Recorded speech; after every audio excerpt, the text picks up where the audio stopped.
Mes amis, vous l'avez compris, on explore Bretagne, Normandie. On va enfin passer, je dis enfin pour Jamy Gourmaud qui est avec nous, enfin passer au Pays de la Loire pour terminer ce beau tour d'horizon.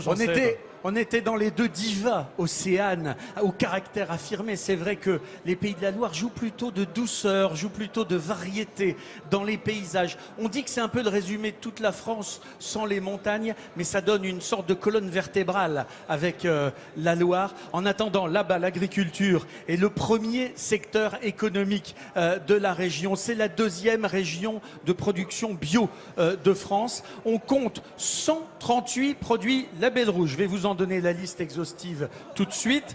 Non, c'est 30% des labels français. Il y a également 39 appellations d'origine contrôlées dans la région Pays de Loire. C'est énorme. Et on va aller chez toi, Jamy, en Vendée, avec une île que tu vas forcément reconnaître. C'est Noirmoutier.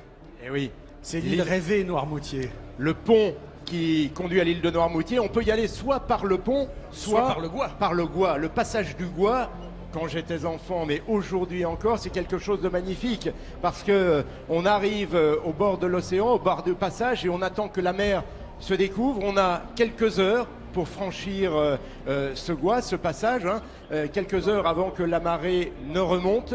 Il y en a quelques-uns qui chaque année se font avoir, se font piéger. Voilà, c'est la raison pour laquelle le long du Gois, il y a quelques colonnes de secours qui permettent à ces aventuriers d'abandonner leur véhicule et de monter et d'attendre que la marée descende et que le secours arrive. Là, on vient de découvrir le château. Voilà. Ça, c'est la plage qui est au bord du bois de la Chaise. C'est un endroit absolument magnifique. C'est la plage des Sablots et ça fait partie des plages totalement mythiques et en Vendée et en France.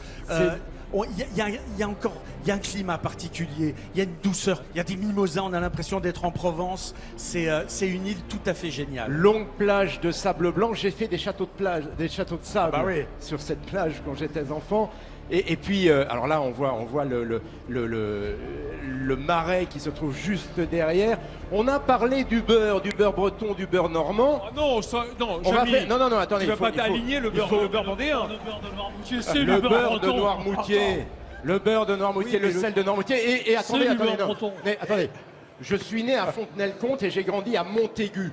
Alors là, oui. Montaigu. Parce que là, on est à la frontière de la Bretagne, de jadis, de la province bretonne. Je suis très content de passer en dernier. Jamy, c'est ce qu'on va retenir. Je vais te réconcilier avec la Bretagne parce qu'on va finir ces très belles images par Nantes. Et là, forcément, on est au château des Ducs de Bretagne. Le château des Ducs de Bretagne. On est en Bretagne, on est bien d'accord. Voilà. Ce château absolument magnifique qui contraste entre l'extérieur avec ses façades extrêmement dures, extrêmement solides, et puis l'intérieur de tuffeau qui est tout blanc. Et là, c'est l'histoire à la fois des Pays de Loire et de la Bretagne. C'est toute l'histoire de France qui est passée par là. C'est ça, les Pays de Loire, finalement. Ce sont des pays de trait d'union. Les Pays de Loire, ils sont entre le nord et le sud, entre la Bretagne et le Poitou. Voilà. J'aurais pas dit ça tout à fait comme ça, mais bon. Yann Kefelec s'insurge. Tu t'insurges là, Yann? Non, je ne m'insurge pas parce que j'aime beaucoup notre ami, mais dire que c'est un trait d'union entre la Bretagne et la ville de Nantes, là pour moi j'ai du mal à avaler. Il persiste. Non, mais tout le monde aura reconnu la sincérité du Breton. Voilà, c'est vrai, et son intransigeance. Qui veut Nantes et le Mont-Saint-Michel en même temps. Ils veulent tout. Incroyable. Ils veulent tout. Non, le Mont-Saint-Michel, volontiers, est en Normandie. Le Couesnon l'a mis en Normandie. Bon, d'accord. Mes amis, c'est de ma faute. J'ai voulu avoir un Breton, un Normand et un Vendéen sur le même plateau. Alors vous imaginez bien que ça... Cela dit, ce qui est intéressant, quand on est à Nantes, on sent très nettement la limite de la Loire. Au sud de la Loire, les toits des maisons sont en tuiles. Au nord, elles sont en ardoise. Et c'est vrai que Nantes se trouve un petit peu à la jonction des deux. Voilà.